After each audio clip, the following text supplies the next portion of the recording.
네, 안녕하세요. 저는 오늘 이제 End-to-End Speech Command Recognition with Capsule Network라는 주제로 발표하게 된 카이스트 석사과정 배재성이라고 합니다. 먼저 본격적인 발표에 앞서서 간단하게 저의 소개를 드리자면 저는 이제 연세대학교 졸업 이후에 현재 카이스트 김대식 교수님 연구실에서 석사과정 진행 중이며 오늘 발표드릴 이제 연구의 주제로 인터스피치 학회에서 올해 발표한 바 있습니다. 리서치 인트레스는 현재 딥러닝을 이용한 음성 인식 쪽으로 연구를 진행하고 있고 이 외에도 화자 인식과 같은 다양한 연구 분야로 앞으로 더 깊게 공부하고자 하고 있습니다. 오늘 발표는 다음과 같은 순서로 이루어질 예정인데요. 먼저 서론과 이제 캡슐 네트워크가 도입하게 된 배경이 된 CNN의 한계점에 대해서 설명드릴 것이며 그 다음으로 이제 캡슐 네트워크의 구조와 어떤 원리에 대해서 설명드린 다음에 이제 저희 실험에서 사용된 모델인 베이스라인 CNN 모델과 캡슐 네트워크 모델에 대해서 설명드릴 예정입니다. 그 다음으로 이제 실험 설정과 실험 결과 그리고 이제 마지막으로 디스커션과 퓨처워크에 대해서 소개드리고 오늘 발표를 마칠 예정입니다. 여러분들이 모두 익히 알고 계시다시피 딥러닝으로 인해 스피치 레코그니션은 이제 크나큰 성능 향상을 얻을 수 있었는데요. 다음 그래프는 이제 x축이 연도에 따른 x축이 연도이고 이제 y축은 이제 다양한 음성 인식 과제에서의 월드 에러 레이스를 나타낸 것입니다. 다음 검정색은 이제 리드 스피치고 하늘색은 브로드캐스트 스피치, 주황색은 컨버세이셔널 스피치인데요. 다음 초록색에서 보실 수 있듯이 2012년에 이제 딥러닝이 본격적으로 도입되기 시작하면서 큰 성능 향상을 얻을 수 있었다는 것을 관찰할 수 있습니다. 딥러닝 모델로는 이제 잘 알고 계시다시피 CNN과 RNN이 주로 사용되고 있는데 CNN의 경우는 로컬한 피처를 잘 잡아낼 수 있다는 강점이 있고 RNN의 경우는 이제 시퀀셜한 피처를 잘 잡아낸다는 데 강점이 있습니다. 그렇기 때문에 CNN은 이제 상대적으로 타임 디펜던시가 짧은 태스크들, 예를 들어 키워드 레코그니션이나 포님 레벨에서의 레코그니션 태스크에서 주로 사용되고 있고 RNN의 경우에는 이제 그것보다는 긴 타임 디펜던시를 가지는 센텐스 레벨 레코그니션에서 주로 사용되고 있습니다. 그런데 이제 CNN은 어떤 인식된 피처들 간의 공간적인 관계성이나 이제 인식된 피처의 위치 정보와 같은 정보는 전혀 고려하지 않는다는 데 문제점이 있습니다. 그런 문제점을 살펴보기 위해 먼저 얼굴 인식을 CNN으로 하는 과정을 예시로 살펴보도록 하겠습니다.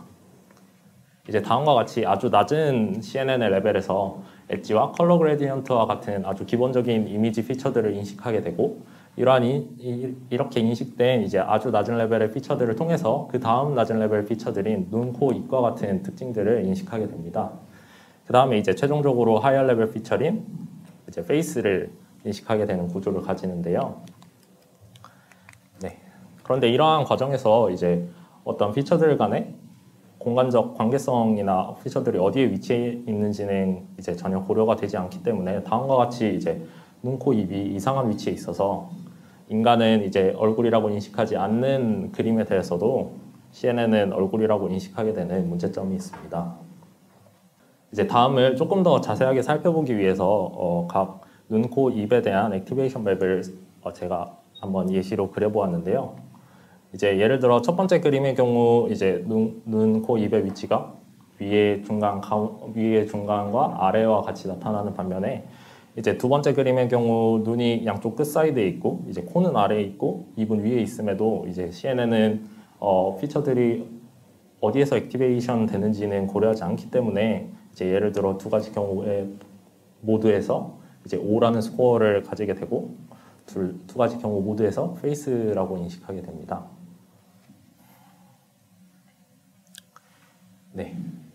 그래서 현재 CNN은 이를 극복하기 위해 이제 하나의 뉴런이 보고 있는 리셉티브 필드의 크기를 늘리는 구조를 띠고 있는데요.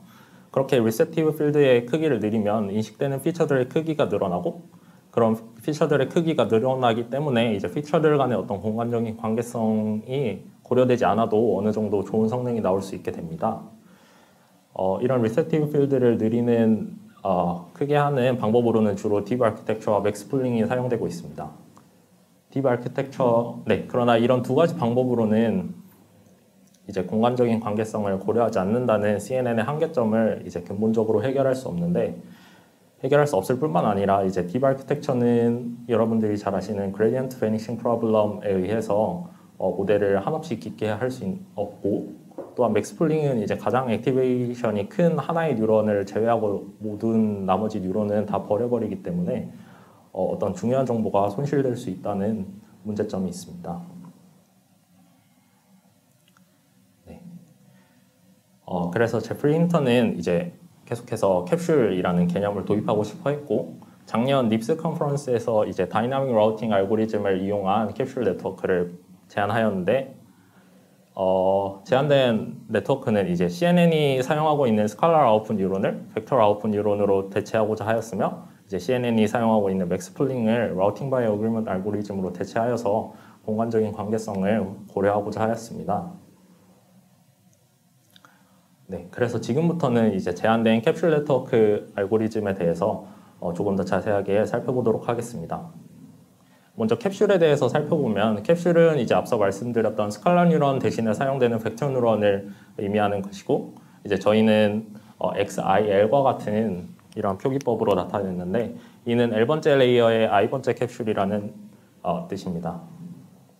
네, 그래서 제한된 네트워크에는 캡슐의 길이에 캡슐이 표현하고 있는 어떤 엔티티의 확률값을 표현하고자 하였고, 이제 캡슐 벡터의 오리엔테이션에는 어떤 내재되어 있는 파라미터들, 예를 들어 트랜슬레이션이나 로테이션과 같은 위치 정보를 포함하고자 하였습니다. 네. 그리고 이제 앞서 말씀드렸듯이 벡터 랭스의 확률값을 표현하기 위해서는 이제 벡터 랭스를 0과 1 사이의 값으로 만들어 줘야 되는데, 이를 위해서 이제 스쿼시 펑션이라는 새로운 액티베이션 펑션을 또 도입하였습니다. 스쿼시 펑션은 이제 논리니어 액티베이션 펑션이고, 다음과 같은 식을 통해서 짧은 벡터는 이제 길이를 0에 가깝도록 만들고, 긴 벡터는 길이를 1에 가깝도록 만들어서 이제 길이를 0과 1 사이로 조정하여서 확률값을 표현할 수 있도록 하였습니다.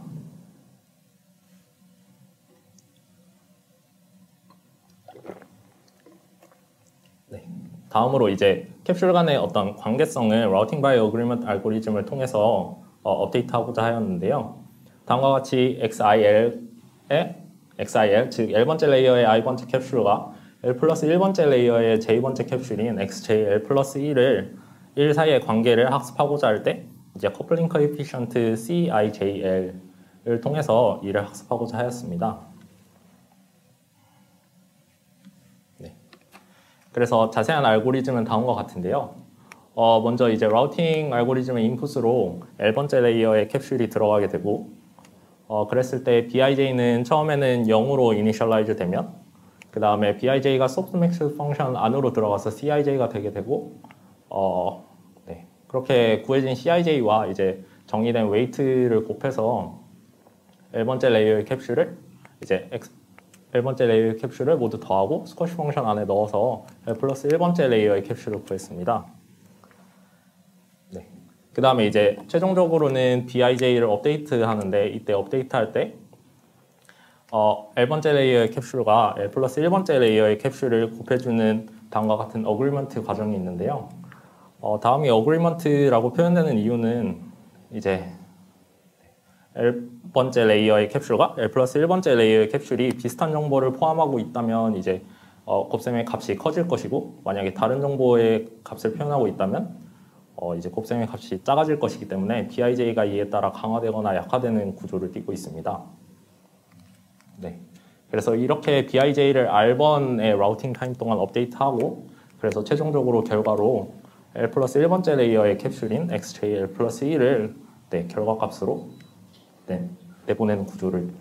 내보내는 알고리즘을 이제 라우팅 바이 어그리먼트 알고리즘이라고 정의하고 사용하고 있습니다. 그리고 루스 펑션은 다음과 같은 마진 루스 펑션을 이용하였는데, 이제 제한된 논문에서는 엠리스트랑 이제 또 하나의 이미지에 여러 개의 숫자가 있는 멀티 엠리스트 태스크에 대해서도 실험을 진행하였기 때문에 각각의 클래스 C에 대해서 LC를 모두 각각 구한 다음에 이제 모든 클래스 C에 대해서 LC를 구해서 마지막 이제 루스 값인 L을 구하는 구조를 띠고 있습니다.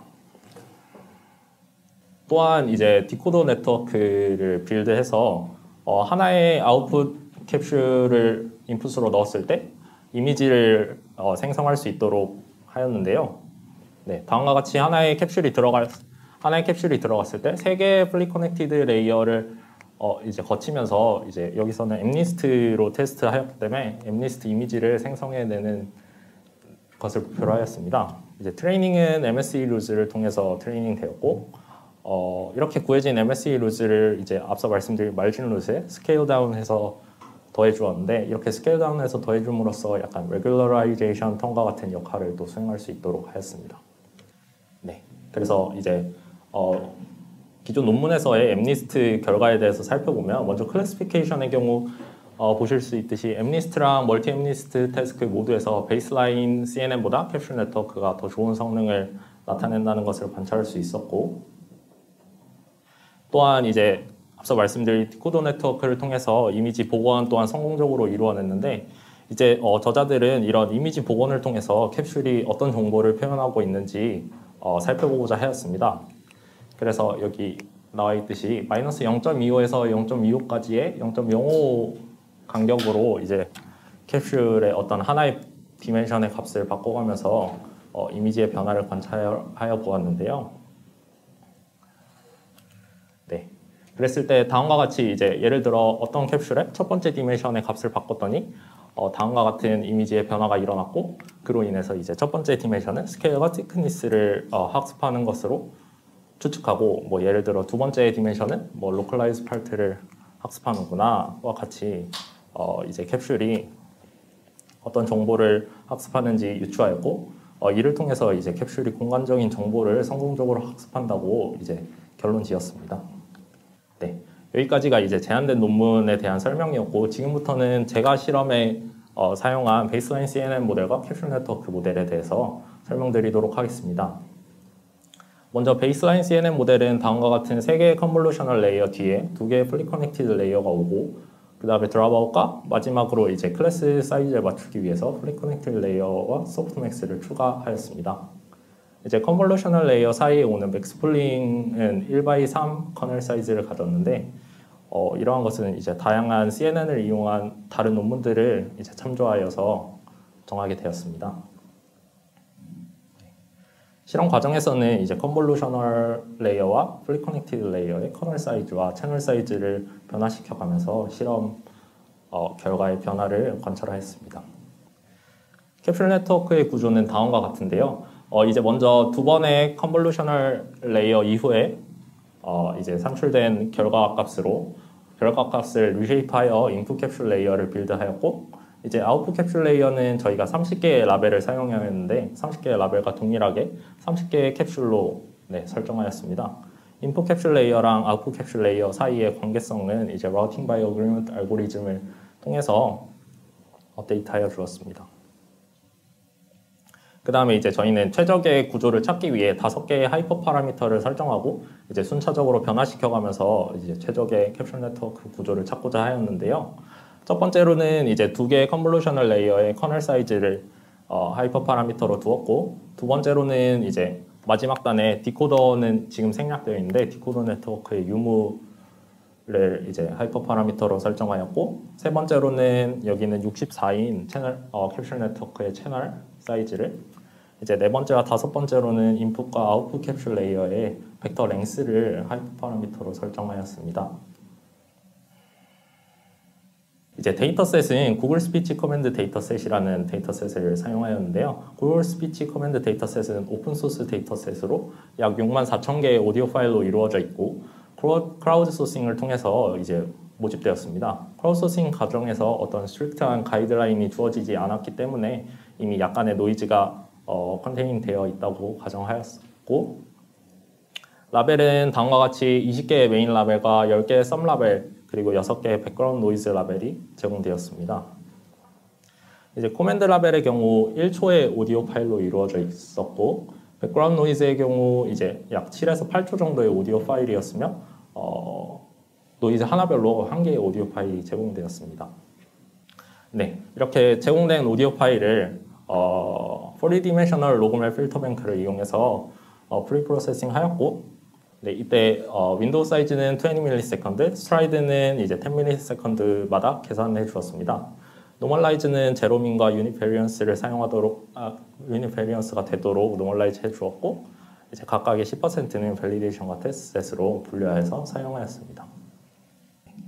다음으로 학습 과정에 대해서 설명드리자면 학습 과정에서는 앞서 설명드린 20개의 메인 라벨과 10개의 서브 라벨을 모두 사용해서 30개의 커맨드 라벨을 이용해서 트레이닝을 진행하였고 캡슐 네트워크의 경우 앞서 설명드린 마진 루스 펑션을 이용하였으며 이제 CNN의 경우는 크로스 엔트로피 루즈를 이용하였습니다. 옵티마이저로는 아담 옵티마이저를 이용했고 러닝 레이트는 0.001이었습니다. 이제 캡슐 네트워크의 경우 앞서 설명드린 라우팅 바이 어그리먼트 알고리즘에서 R번의 라우팅 타임을 이제 변수로 지정하게 되는데 해당 변수는 3으로 주었고 이제 이니셜라이저는 캡슐 네트워크는 노멀 디스트리뷰션 이니셜라이저를 주었고 CNN 레이어에는 자비 이니셜라이저를 사용하였습니다. 이제 실험 과정에서 캡슐 레이어의 경우 이니셜라이저가 생각보다 중요한 역할을 한다는 것을 관찰할 수 있었습니다.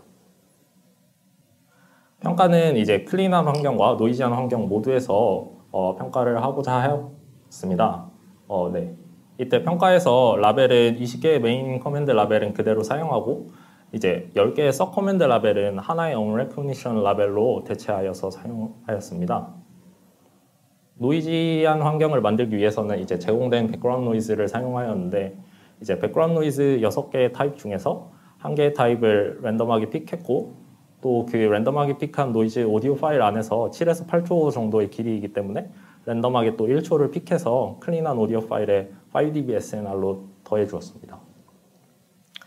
그 다음에 이런 랜덤니스에 의한 성능 차이를 최소화하고자 5번 이발루에이션 하였고 그것을 평균하여서 최종적으로 최종 결과로 사용하였습니다.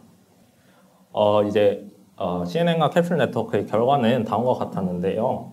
이제 왼쪽의 그래프의 경우는 이제 넘버 오브 파라미터에 따라서 클린 에러 레이스를 나타낸 것이고 오른쪽의 경우는 넘버 오브 파라미터에 따라서 노이즈 에러 레이스를 나타낸 그래프입니다. CNN은 이제 빨간색 점으로 표현되어 있고 캡슐 네트워크는 파란색 점으로 표현되어 있는데요. 이제 Y축이 에러 레이스이기 때문에 낮을수록 좋은 것인데 이제 여러분이 한눈에 딱 보실 수 있으시듯이 캡슐 네트워크가 CNN에 비해서 어떤 비슷한 넘버 오브 파라미터나 아니면 더 적은 넘버 오브 파라미터로도 훨씬 더 좋은 성능을 낸다는 것을 관찰할 수 있었습니다. 자세한 결과는 다음 표와 같고요. 이제 그래프에는 표에는 표현되지 않은 약간 추가적인 실험이 반영되어 있습니다. 그래서 결론적으로 저희는 캡슐 네트워크가 이제 비슷한 넘버 오브 파라미터에서 CNN보다 훨씬 더 좋은 결과를 나타낸다는 것을 관찰할 수 있었고 디코더 네트워크 또한 이제 컨버지 하도록 이제 많은 노력을 해보았는데 이제 채널 사이즈를 바꾸거나 레이어를 이제 증가시키는 등의 노력에도 디코더 네트워크는 컨버지하지 않아서 모델에서 제외하였습니다. 그 다음에 이제 베스트 캡슐 네트워크 모델은 그래서 최종적으로 커넬 사이즈 19와 채널 사이즈 32 각각의 벡터 랭스가 4일 때가 베스트 캡슐 네트워크 모델이었습니다. 네, 그리고 또 각 라벨별로 어큐러시도 살펴보았는데요. 이제 해당 부분은 논문에는 없는 부분이고 제가 추가적으로 이제 살펴본 부분입니다. 이제 라벨별로 어큐러시를 살펴보았을 때 특히 캡슐 네트워크가 CNN보다 뛰어난 성능을 가지는 이제 단어들이 관측되었는데 여기서는 이제 트리와 투의 경우가 CNN에 비해서 캡슐 네트워크가 훨씬 더 좋은 성능을 가지고 있었습니다. 다음 파란색은 이제 어떤 인식된 개수, 이제 어큐러시는 빨간색으로 나타내 있는데 이제 어큐러시 차이가 볼드로 표현되어 있듯이 이제 트리의 경우 22.8%로 가장 높은 것을 관찰하실 수 있습니다. 그래서 저희는 이제 트리랑 투랑 이제 비슷한 발음을 갖는 3까지 해서 컨퓨전 매트릭스를 살펴보았는데요. 이제 예를 들어 이제 가운데의 컨퓨전 매트릭스인 트리의 컨퓨전 매트릭스를 살펴보았을 때 CNN의 경우는 3나 이제 2랑 많이 오인식을 함을 관찰할 수 있었고 캡슐 네트워크는 이제 CNN보다는 오인식이 적은 것을 관찰할 수 있었습니다.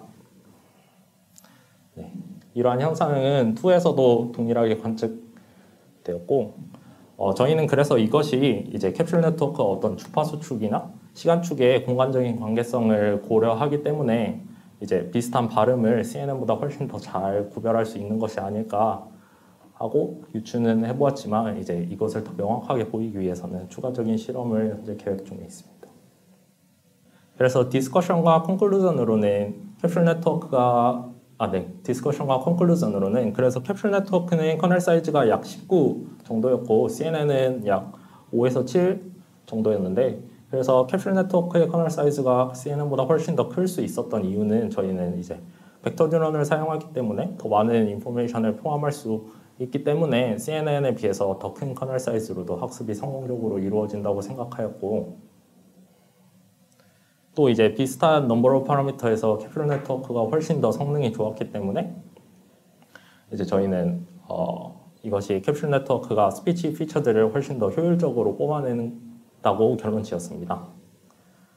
또한 이제 마지막으로는 캡슐 네트워크의 성능이 CNN보다 좋았기 때문에 이제 스펙트로그램에서 스피치 피처들 간의 공간적인 관계성이나 위치 정보가 음성 인식을 하는데 또한 이제 중요한 역할을 한다고 마지막으로 결론 지었습니다.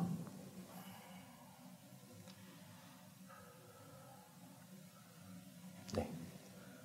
저희가 이제 캡슐 네트워크를 음성 분야에서 처음 적용시켜 본 사례이고 그리고 사실 굉장히 간단한 태스크인 음성 단어 인식 태스크에 적용해 보았기 때문에 퓨처워크로 많은 부분이 가능할 것이라고 생각합니다. 그래서 이제 관심 있게 생각하고 있는 퓨처워크를 몇 가지 소개해 드리고자 하는데 먼저 가장 관심 있고 또 재미있을 것 같은 부분은 캡슐 네트워크가 그래서 무엇을 표현하는지 이제 실제로 공간적인 관계성을 표현한다고 할 수 있는지에 대해서 살펴보는 연구라고 생각합니다. 네, 그래서 생각해본 첫 번째 방법으로는 앞서 기존 논문에서는 엠니스트를 이제 복원시켜서 엠니스트 이미지를 복원시켜서 관측해본 것과 같이 스펙트로그램을 리컨스트럭션해서 그런 스펙트로그램을 또 음성으로 바꿀 수 있다면 이제 아주 의미 있는 결과를 관측할 수 있을 것이라고 생각하였고 두 번째로는 이제 현재의 모델은 타임 축과 프리퀀시 축 모두에서 공간적인 관계성을 고려하고 있는 구조인데 이제 보다 더 결과를 용이하게 살펴보기 위해서는 어느 하나의 축에서만 스페이셜 릴레이션십을 먼저 살펴보면 더 용이한 결과를 관측할 수 있지 않을까 하고 생각하였습니다. 이 외에도 이제 태스크를 확장하여 화자 인식과 같은 태스크에도 적용시켜 볼 수 있을 것이고 또는 이제 지금은 단어 인식이지만 센텐스 레벨 인식에서도 사용하여 볼 수 있을 것입니다.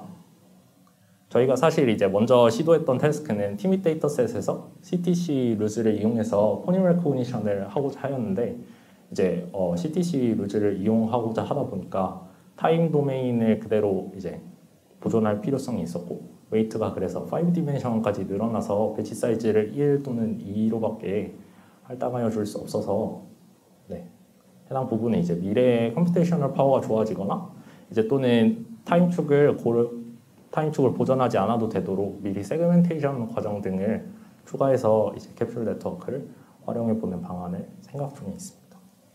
네, 감사합니다.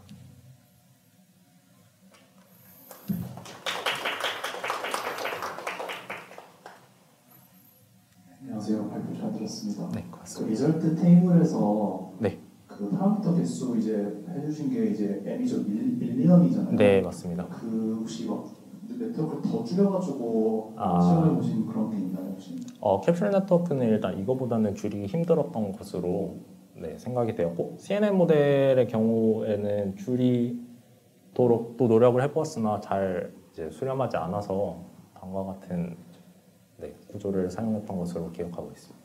모바일 이런 거 같이 해보신 적? 아니요, 그렇게까지 이제 경량화하는 거는 별로하지 않았고 이제 캡슐 네트워크랑 비교하기 위해서 이제 CNN을 사용한 것이기 때문에 이런 식으로 비교를 진행하였습니다. 그 첫 부분을 조금 놓쳐서 아마 예. 저기 의문일 수도 있는데 그 캡슐 부분에 보면 아웃풋으로 벡터를 뽑아낸다, 그 스칼라가 아니고 벡터를 뽑는다라는 부분을 이제 말씀을 해주셨잖아요. 그러면은 거기 벡터 뉴런 안에 들어가는 정보는 그러면은 뭐 트랜지션 정보라든가 이런 것도 함께 들어가게 되는 건가요? 네, 그렇다고 이제 유추를 할 수 있다고. 네. 기존 논문에서는 이제 엠리스트를 복원함으로써 이제 각 디멘션이 어떤 정보를 이제 표현하는지 유추해 보았지만 이제 제가 사실 한 음성은 이제 디코더 네트워크가 수렴하지 않아서 이제 구체적으로 어떤 정보가 학습되는지는 아직 관찰할 수 없었습니다. 그러니까 영상에서 이제 CNN의 캡슐렛으로 약간 좀 대체되는 분위기가 나. 스페이셜한 릴레이션십에 오리엔테이션 강의하다 이런 느낌이었는데 오디오 쪽에서는 그러면 이걸 어떻게 생각해 볼 수 있을까요? 지금 일단 결과는 잘 나왔는데 리저닝에 있어서 그래서 사실 저도 그 부분을 이제 많이 해석하고 싶어 하는 건데 만약에 이제 타임에 대한 스페이셜 릴레이션십이나 어떤 위치 정보를 고려한다면은 어떤 예를 들어 제가 또 관측했던 것은 이제 A이라는 단어도 또 있거든요. 이쪽 코멘트에. 그래서 이제 예를 들어 틀이랑 A이랑 똑같은 T가 있는데 이제 그것을 CNN은 더 헷갈려하고 뭐 예를 들어 캡슐 네트워크는 더 그것을 잘 구별하지 않을까라고도 생각해 보았는데 이제 현재는 이제 주파수 축도 고려하다 보니까 A잇에 대해서도 이제 성능 차이가 크지 않더라고요. 그래서 네, 그렇게 현재는 이제 두 가지 축에 대해서 모두 고려되고 있어서 앞으로는 네, 말씀드린 것처럼 어떤 타임 축에서만 만약에 고려되게 네트워크를 빌드한 다음에 뭐 어떤 포님의 위치에 따라서 성능이 더 많이 뛰어난지 등을 이제 해석해 보는 것을 생각해 보고 있습니다. 감사합니다.